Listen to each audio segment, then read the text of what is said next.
পশ্চিমবঙ্গের জনমতকে জাগ্রত হতে হবে, সচেতন হতে হবে। এখানে পরিকল্পিতভাবে কেন্দ্রীয় সরকার, রাজ্য সরকার চাকরিহারাদের বঞ্চিত করতে চাইছে। কোনো প্রশ্নই উঠে না চাকরিহারারা চাকরির পরীক্ষা আবার দেবে। কারণ কি?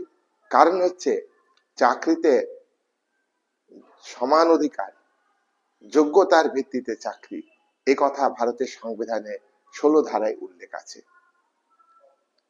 যোগ্যতা আছে কি নেই সেটা দেখেছে যোগ্যতার বিচারের কর্তৃপক্ষ। সেই কর্তৃপক্ষ দায়ী হলো না আদালতে, আর যারা চাকরি করছিল তারা দায়ী। এখানে কি সুপ্রিম কোর্ট, হাইকোর্ট হিউম্যান গ্রাউন্ডের ভিত্তিতে তাদের চাকরি বহাল রাখতে পারছে না? তাহলে এখানে বোঝাই যাচ্ছে রাজ্য সরকার এবং কেন্দ্রীয় সরকার যৌথভাবে চাকরিহারাদের বঞ্চিত করছে। এক্ষেত্রে পশ্চিমবঙ্গের জনগণকে সচেতন হতে হবে। প্রত্যেকটা মানুষ চাকরিহারাদের পাশে দাঁড়ানো উচিত। আজকে শিক্ষক তৈরি করেন ডাক্তার, শিক্ষক তৈরি করেন পুলিশ, আর সেই পুলিশই কিন্তু শিক্ষককে লাথি মারছে। একটা কথা শাসক শ্রেণীকে মনে রাখতে হবে, হিটলার, মুসোলিনি তারাও কিন্তু স্বৈরাচারী নীতি গ্রহণ করেছিলেন, রাষ্ট্র ক্ষমতাকে গায়ের জোরে ব্যবহার করেছিলেন। তারা কি টিকে আছেন? তাদের পতন হয়নি। তাই ইতিহাস থেকে শাসক শ্রেণীকে শিক্ষা নেওয়া উচিত।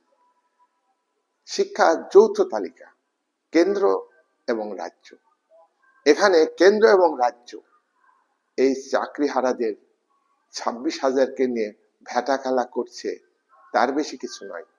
কিন্তু এটা আগুন নিয়ে খেলা।